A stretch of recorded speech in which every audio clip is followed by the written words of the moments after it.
In 1985, Los Angeles would be terrorized by a series of brutal rapes and murders. The panic that swept the county was enormous. People didn't know if they were going to live to see the next morning. Men, women, the elderly and children were all in the sadistic killer's sights. Their final hours were at the hands of someone who was laughing as he tortured and raped and killed them. A serial murderer who broke all the rules. The suspect has used guns, knives, tire irons. Violent he really was. The attacker, christened the Night Stalker, would go down as one of history's most heinous killers. I think he is the worst. I think he would be #1 on the monster list there. But who was the Night Stalker? He was friendly and he was nice. Charming is how I would describe him. And was he born to kill? He just had this evil look in his eye, as if he were possessed.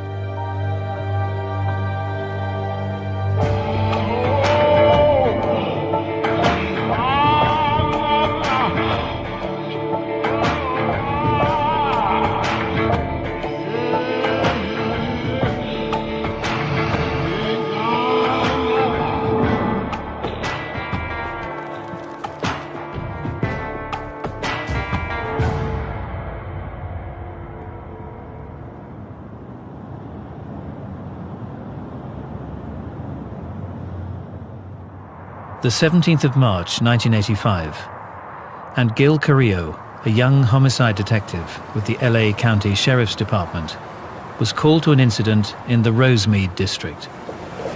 Sunday evening, 10:40 at night, call comes in, very typical. Okay, Gil, you got one dead, one wounded, and I'm just going to work another routine, mundane murder. Carrillo didn't yet know it, but this murder would be anything but routine.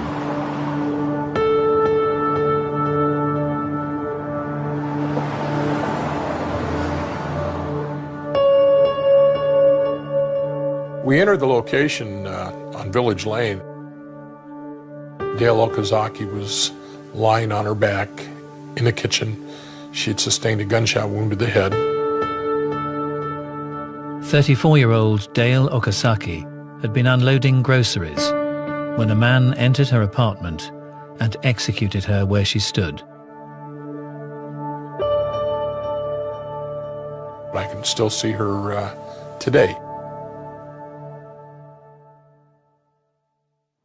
Dale's flatmate, 22-year-old Maria Hernandez, had also been shot at point-blank range, but had survived.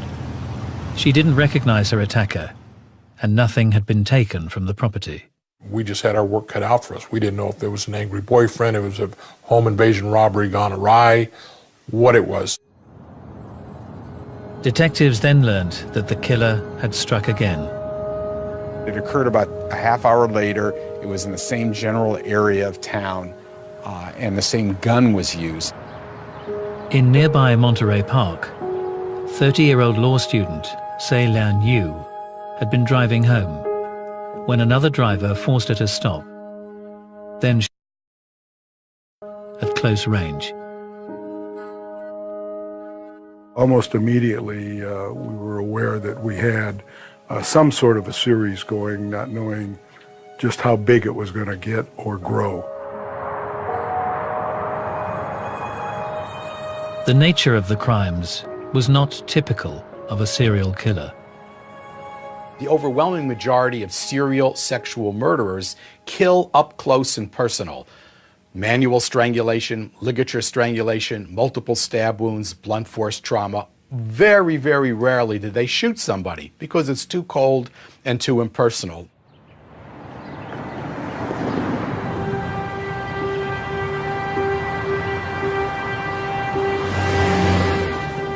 On the morning of March the 27th, the bodies of 64-year-old Vincent Zazara and his 44-year-old wife Maxine were discovered in their home in the pleasant suburb of Whittier. The same gun had been used, but behavior at the crime scene was significantly different. Vincent Zazzara had been shot as he slept. Maxine had been shot and stabbed repeatedly. And the killer had taken a gruesome souvenir. The woman's eyes were gouged out, not to be found. Many serial murderers take souvenirs from people that they kill, whether it's a piece of flesh, piece of jewelry, something. It is a concrete reminder. It's something they can see, something they can hold on to, something that says, wow, you did this.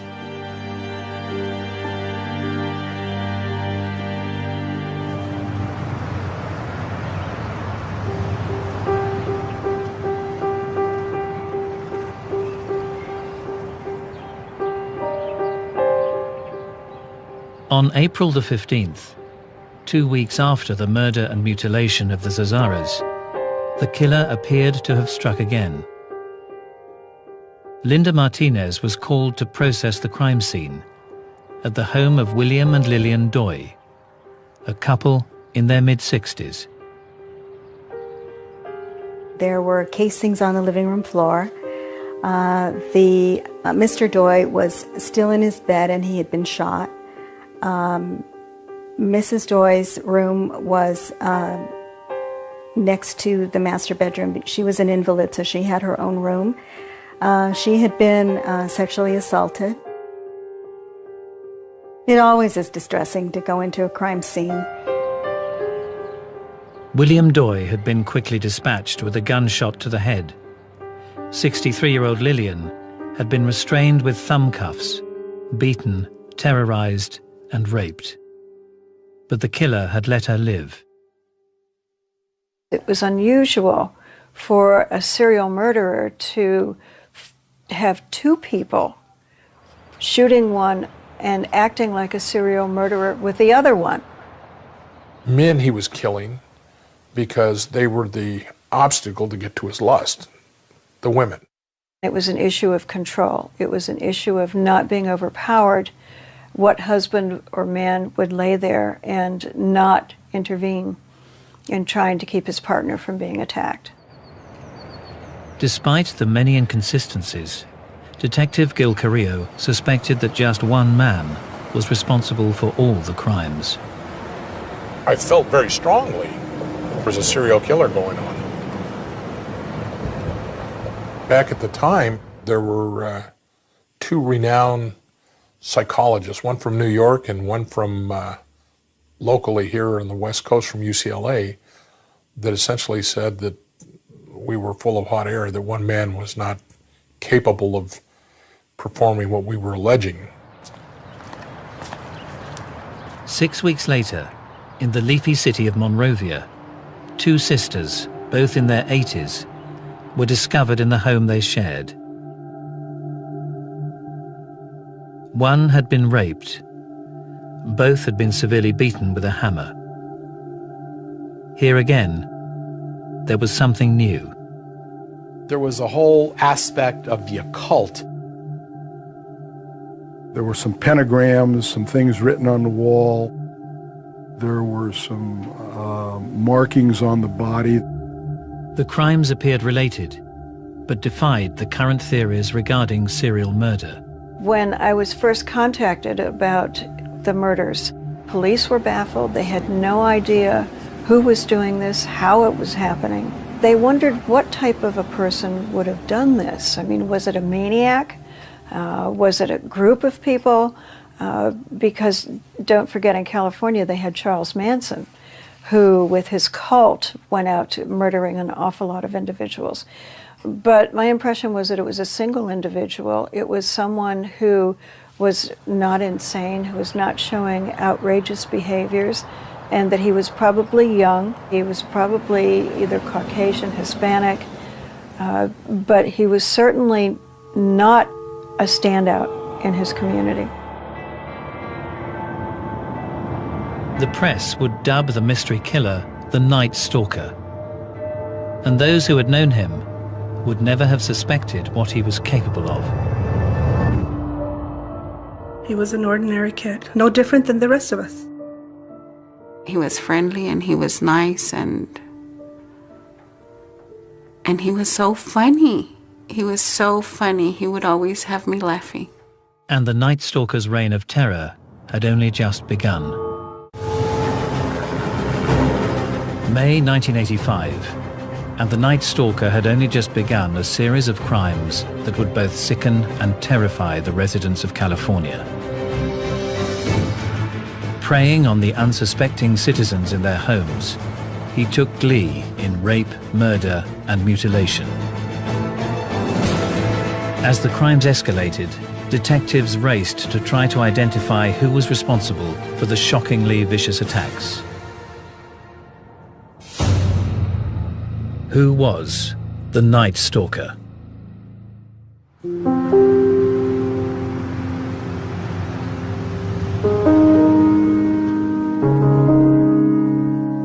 Richard Ramirez was born in 1960, the last of 5 children to Mexican immigrants, living in the Texan border town of El Paso. El Paso was a town of about 500,000 people, and across the Rio Grande was Ciudad Juarez, which had 1.5 million people, about triple the size of El Paso. It's a heavily Hispanic population. It was basically a very quiet town, a very quiet place to live. Ramirez had a humble upbringing, typical to his neighborhood. It was a low-income neighborhood, but it was nice. It had green grass in front, and the house was painted. It wasn't shabby, but it was quite small. We were like lower-class people, and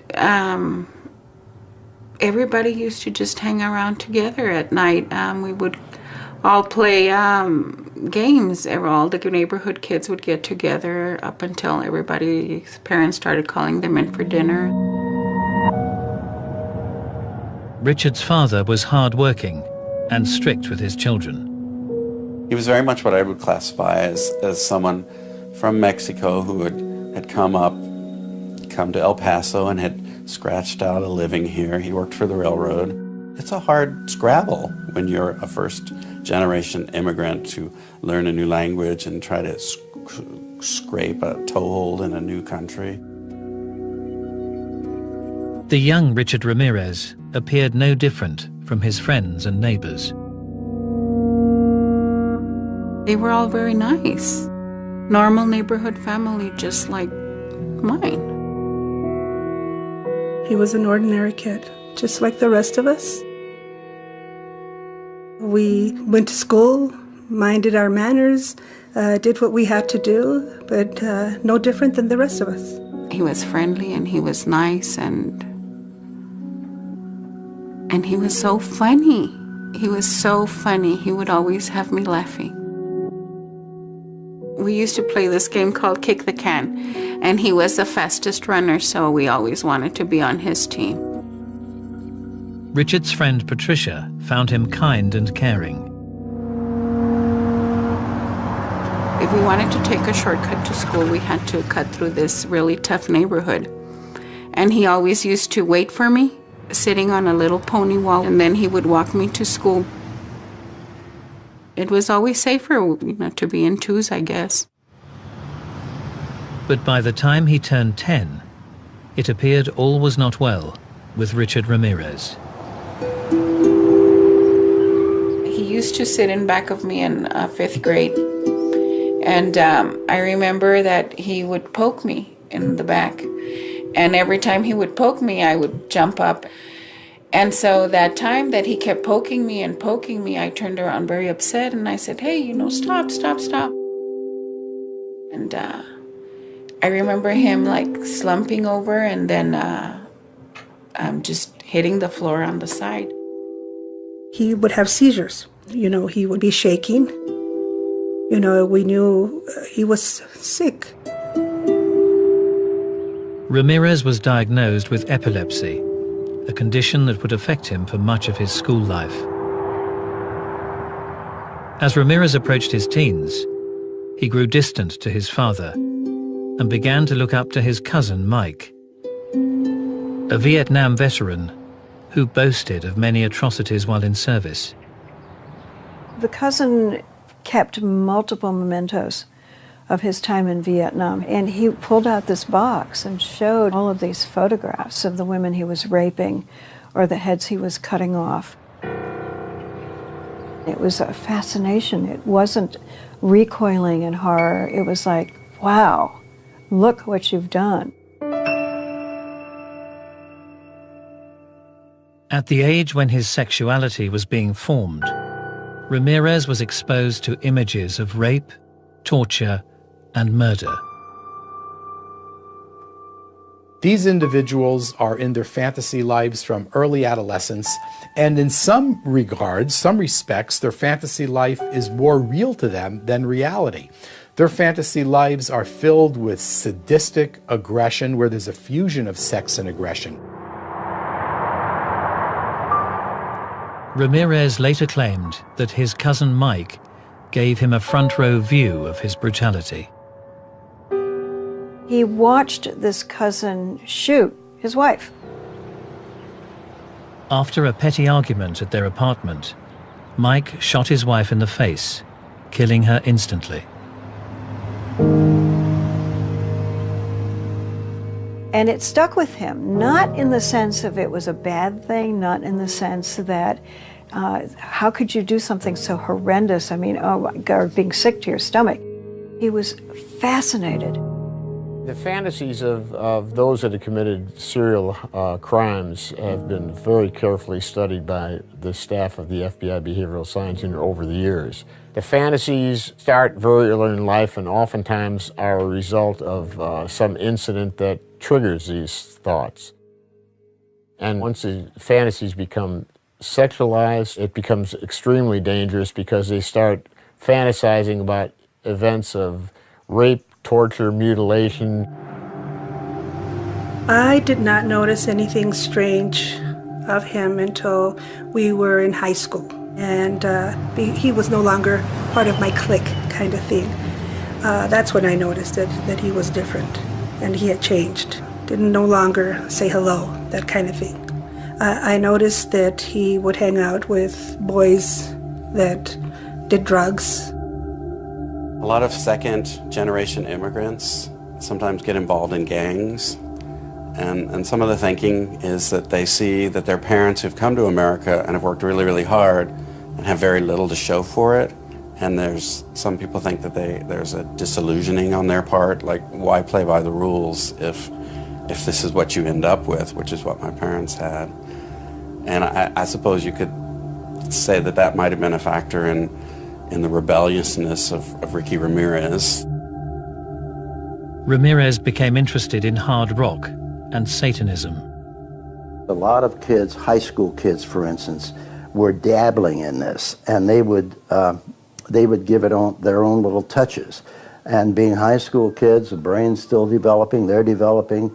A lot of them got in trouble and went the wrong way. We did have some kids that killed their parents and things like that. Ramirez dropped out of school and began living on the fringes of society, sometimes sleeping in the local cemetery.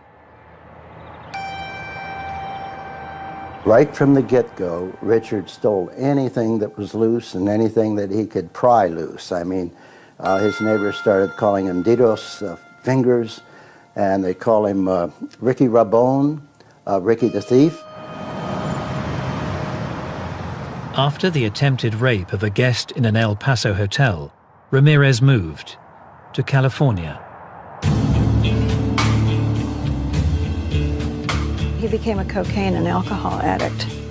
He lived in what's called Skid Row in Los Angeles, which is a pretty scruffy area. I mean, there are people doing everything and taking everything, and homelessness is not an unusual thing. You live in what's called a flop house, where you go and flop to get off your high or to recover.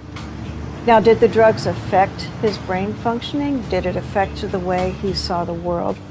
Probably, but it wasn't causative. It didn't lead to make him kill. He was already primed.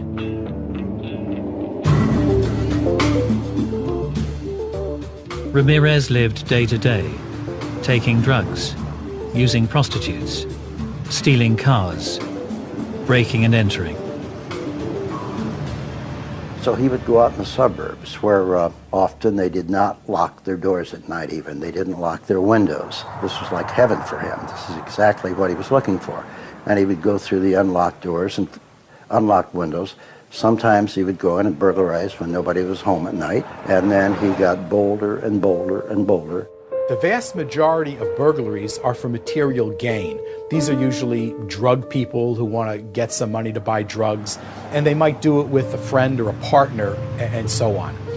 But there are a small group of burglars that are sexually motivated, where the burglary itself is motivated by an urge to look, sexual stimulation through looking. And since about 50% of burglaries occur in the evening when the victim is likely to be home, it's very easy to see the progression from voyeurism to break-in entry to sexual assault or to sexual murder. By May 1985, Richard Ramirez had killed at least 8 times, and his violent home invasions were about to escalate, plunging the people of Los Angeles into panic.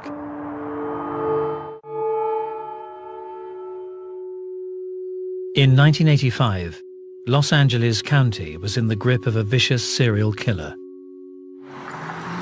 Ordinary citizens were no longer safe in their homes, as the mysterious killer, christened the Night Stalker, raped, murdered and mutilated in the name of Satan.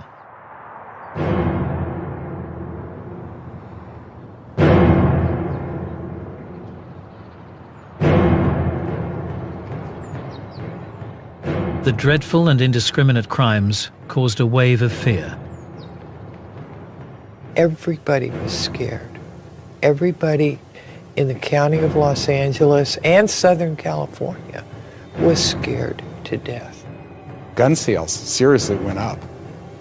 Vast increase in gun sales. During the summer of '85, people were keeping their windows closed. It was a very, very hot summer. I would not open the windows at night. We sweltered in our house every night because I was afraid somebody'd come in and kill me.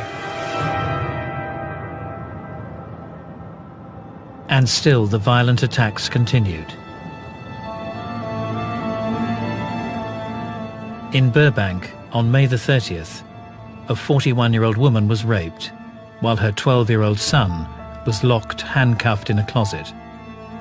She was allowed to live. On the 27th of June, the body of a 28-year-old teacher was found in Arcadia. She'd been sodomized and her throat slit. On July the 2nd, again in Arcadia, a 75-year-old woman was found dead. She'd been beaten, her throat cut, and her home ransacked. Detective Gil Carrillo was convinced just one man was at work, but the facts flew in the face of received wisdom. Here he was crossing all the gamuts, and the only consistency was his inconsistency in the way he was committing his crimes. What the FBI was telling us is that serial killers tend to operate in the same way. They'll use the same weapon over and over, the same method of operation. But there were different weapons used. There were 2 separate guns that were used throughout these events. There were knives used on a couple of the occasions. There were bludgeons used on a couple of the occasions. These are all differences in the method of operation. On July the 5th, the Night Stalker targeted a quiet suburban street in Sierra Madre. He entered the bedroom of 16-year-old schoolgirl Whitney Bennett. You talk about a nightmare. Her parents awakened to her crying and coming down the hall. They find her in her bedroom on the floor, covered in blood. The suspect had entered the house, confronted her in bed while she was asleep, and beat her with a tire iron, and tried to strangle her and left her for dead. 4 feet of sutures ended up in her head, took to close the wound. As you work these cases or you're in law enforcement for a long period of time, you see a lot, and it has to have an effect on you. I know it takes its toll somewhere down the line. I've seen it.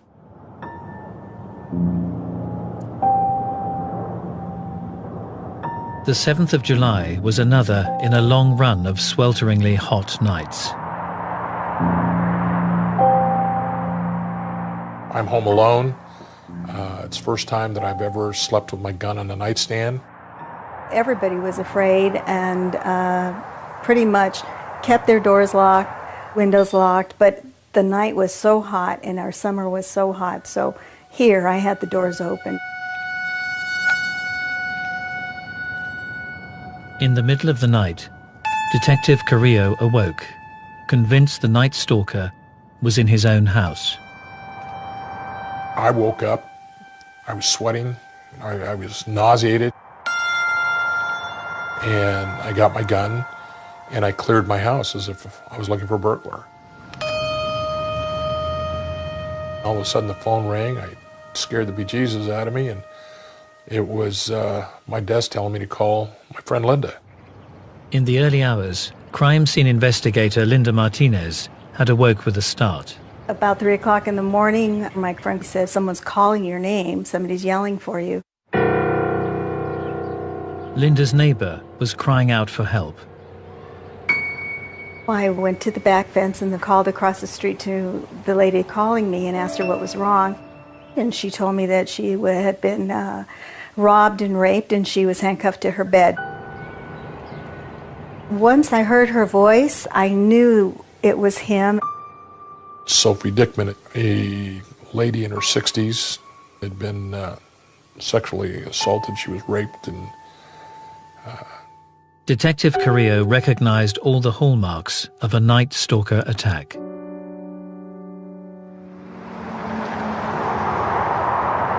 I learned that he had verbalized words that were common that we had heard in the past, words he had spoke there. Where's the money? Where's the jewelry? Shut up, bitch. There was no doubt in my mind we were dealing with the same guy. His suspicions were confirmed by the discovery in a nearby home of the 61-year-old Joyce Nelson, beaten to death with a blunt object. The night stalker had struck twice in one night.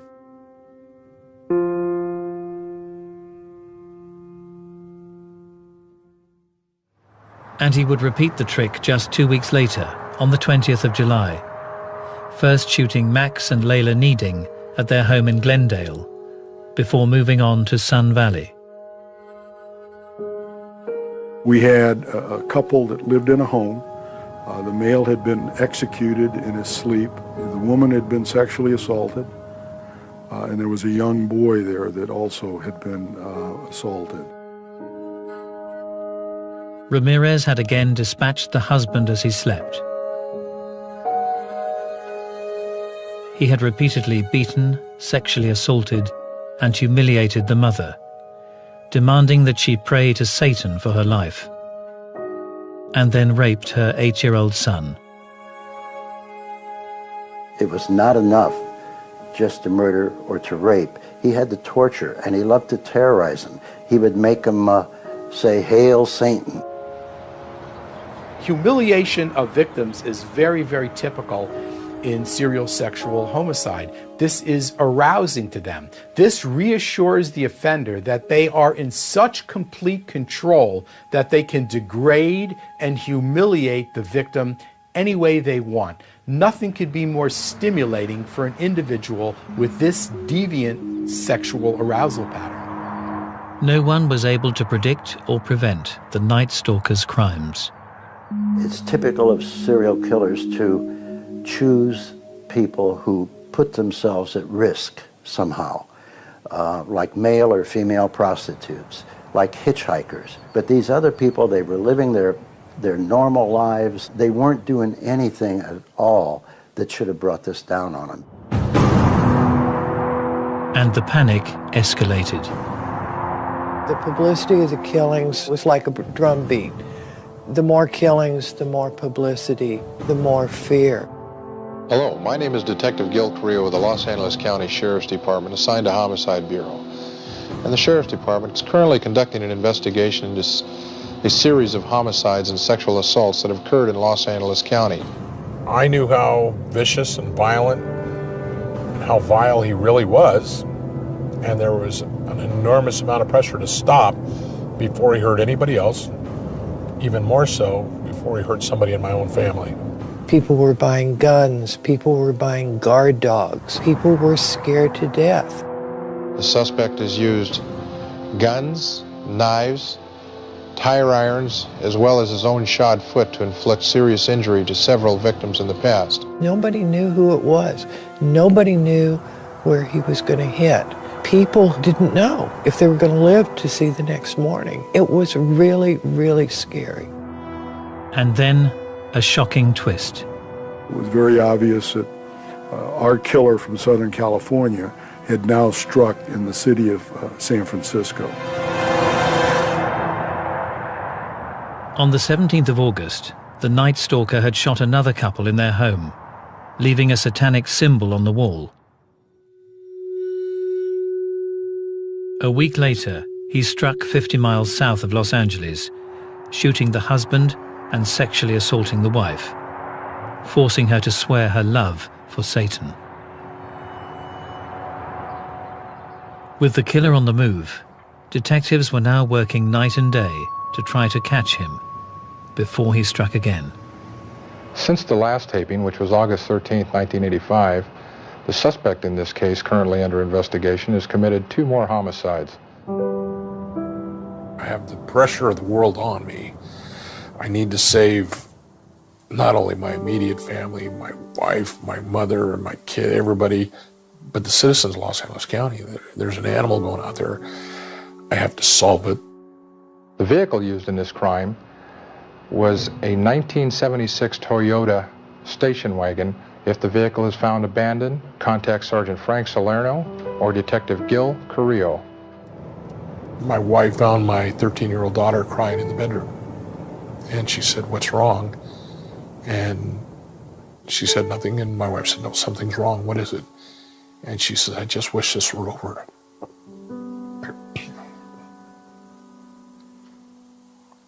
I just want my dad back.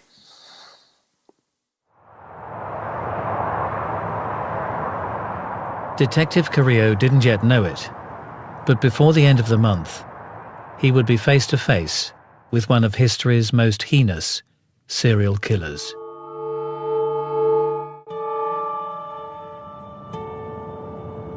By August of 1985, the Night Stalker had killed at least 13, terrorized Los Angeles County, and pushed investigators to their limits.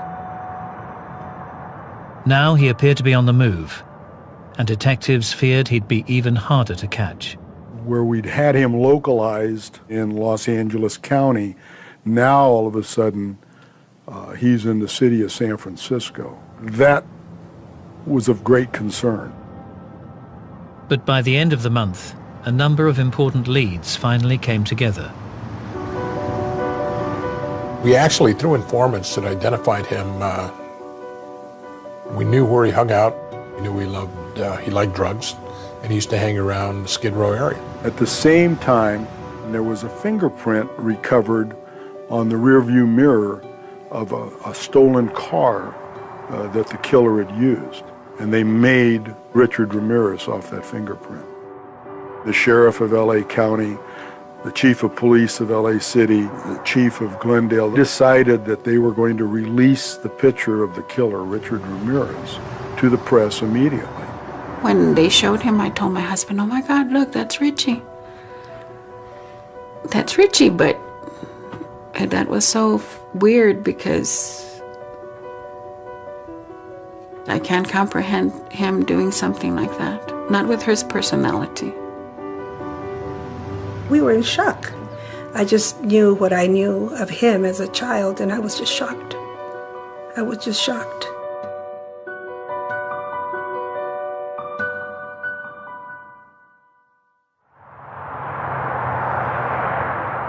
On the morning of the 29th of August 1985,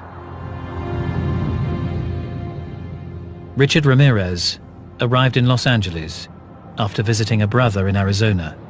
Ricky walked into the nearest convenience store to buy some candy, and he noticed people were looking at him.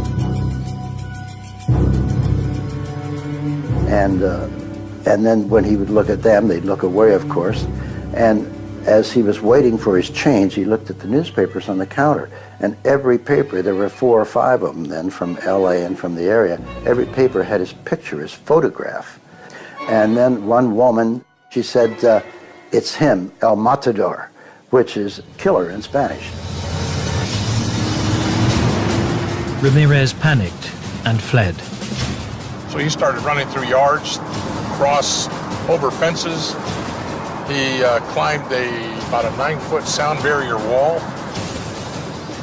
As he went through yards, people were calling in. They were calling to the Los Angeles Police Department, saying somebody's coming to my yard, I have a prowler.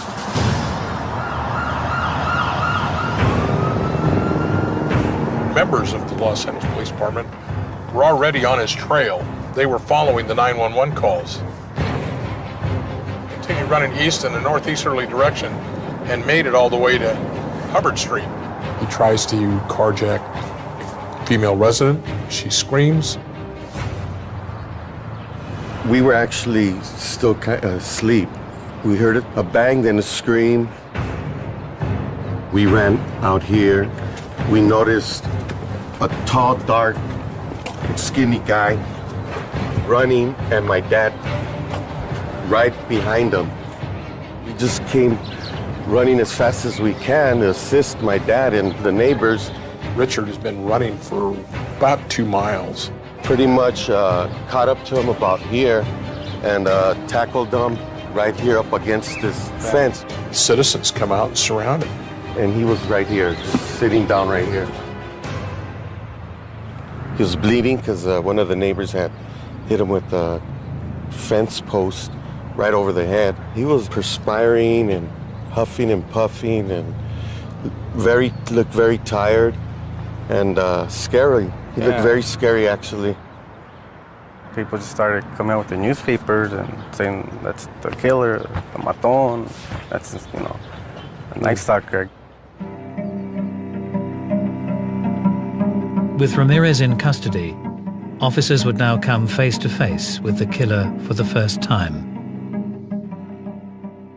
When I saw him, he just had this evil look in his eye. He just looked so sinister, as if he were possessed. He just looked evil. I remember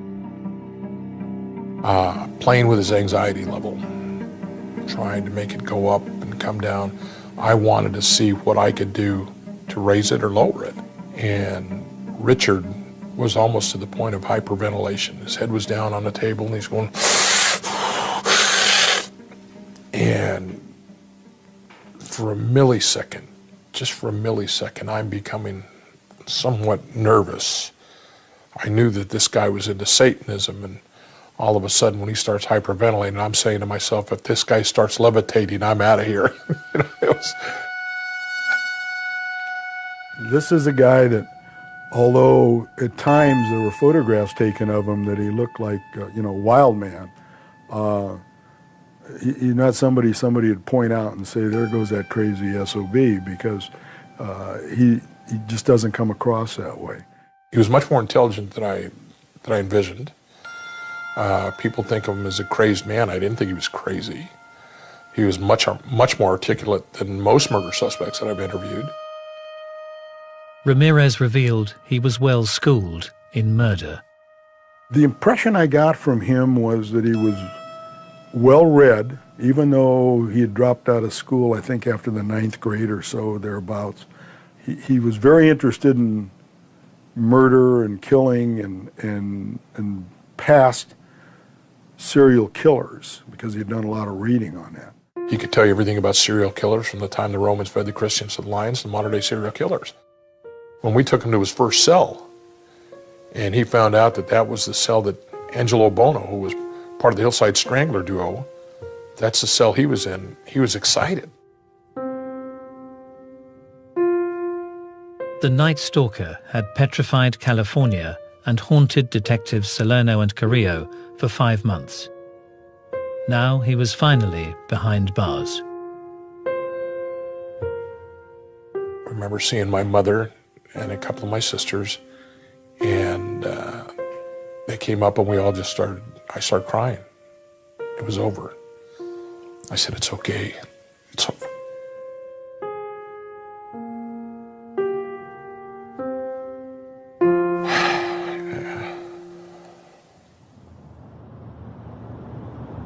In 1989, Richard Ramirez was found guilty of 13 murders and 30 attempted murders, rapes, and sexual assaults. He was sentenced to death. So what drove the Night Stalker to his ultimate destiny as one of history's most savage serial murderers? Were the lessons he learned in his upbringing to blame? Or was Richard Ramirez born to kill? I don't see anything in his upbringing that was any more unusual than a lot of people. I know a lot of successful people have gone through hell being raised and come out just fine. This could be a case, and it probably is a case of when he was conceived, he's a bad seed. No matter how he was raised, he was destined to do what he did. A lot of people grow up poor, and a lot of people are abused in their childhood, but they don't all grow up to do the things that Richard Ramirez did. It does not appear that he was abused as a child or deprived, or there is certainly no evidence that that was presented. So how did he grow up to do these things? The best way to look at it is from a biopsychosocial approach, but with a heavy emphasis on neurobiology, whether it's hormonal, chemical, electrical, brain damage, some combination of facts, plus psychosocial stressors, abuse never helps. Many, many things have to go wrong in order for one of these individuals to be created. Richard Ramirez was born to kill. He began his life in the way everybody does, seemingly normal. Something happened in that gene that he has, something that was added on to by the experiences that he had in his environment in childhood. It's like a recipe. You have a basic thing, you add to that recipe, you add to that recipe, and finally you have the born killer. Natured or nurtured? I don't believe anybody is born with this in them. You know, this comes about from something they've learned, they've seen, and they've decided to do. Richard had the liberties to do whatever he wanted to do and was a drifter early on in age. And when you couple that with narcotics activity, the drugs, you know, then that definitely causes problems in the mind, and I don't think anybody's born like that. They learn, they see, and they do.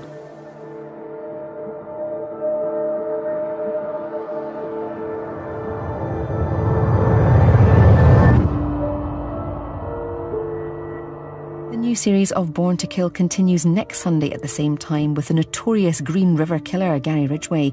And to find out more about serial killers, check out our crime files online at crimeandinvestigation.co.uk/serial killers.